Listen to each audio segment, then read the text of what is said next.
শীতকাল মানেই পিকনিক, আর এই পিকনিকে গরম ভাতের সাথে গরম গরম ভেজ ডাল থাকবে না সেটা ভাবাই যায় না। তাই আমি আজ নিয়ে এসেছি এটারই একটি সহজ রেসিপি।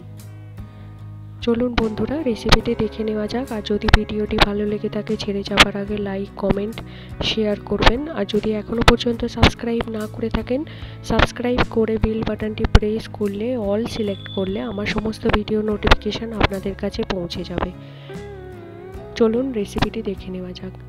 প্রথমে আমি মুগ ডাল, গাজর, বিনস, মটরশুঁটি আর ফুলকপি একটু লবণ দিয়ে সেদ্ধ করে নিয়েছি। এরপর একটি পাত্রে 5 ফোড়ন নিয়ে সেটা শুকনো খোলায় সেঁকে গুঁড়িয়ে নেব।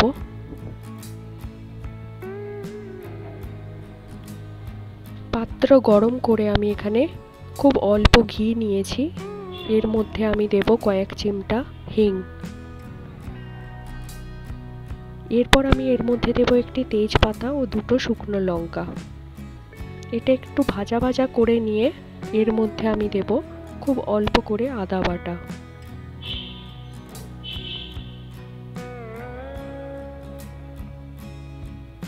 এরপর আমি এর মধ্যে দেব সিদ্ধ করে নেওয়া ডাল। এটা খুব সহজে তৈরি হয়ে যায়। যদি মশলাগুলো আপনার বানানো থাকে তো আরও সুবিধে হবে। এবার আমি এর মধ্যে দেব অল্প হলুদ গুঁড়ো আর দেব মমস ম্যাজিক মশলা। এই একটা মশলায় কিন্তু অনেক কিছু রান্না হয়ে থাকে। আপনারা এটা যদি বাড়িতে বানিয়ে রাখেন রান্নার অনেক সুবিধে হবে, যেটার লিঙ্ক আমি ডেসক্রিপশন বক্সে দিয়ে দিয়েছি। এরপর ফুটে উঠলে আমি এর মধ্যে দেব অল্প চিনি আর স্বাদ অনুযায়ী লবণ, আর সব শেষে দিয়ে দেব 5 ফোড়নের গুঁড়ো।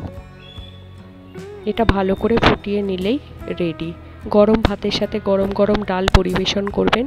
এই ডালটা রুটি পরোটার সাথেও অসাধারণ লাগে, অবশ্যই আপনারা বাড়িতে ট্রাই করবেন। শীতকালের আর একটি আকর্ষণ হলো পিঠে পুলি। যেহেতু পৌষ সংক্রান্তি আসছে তাই আমার চ্যানেলে অনেক পিঠে পুলির রেসিপি আছে, আপনারা দেখতে পারেন। ধন্যবাদ।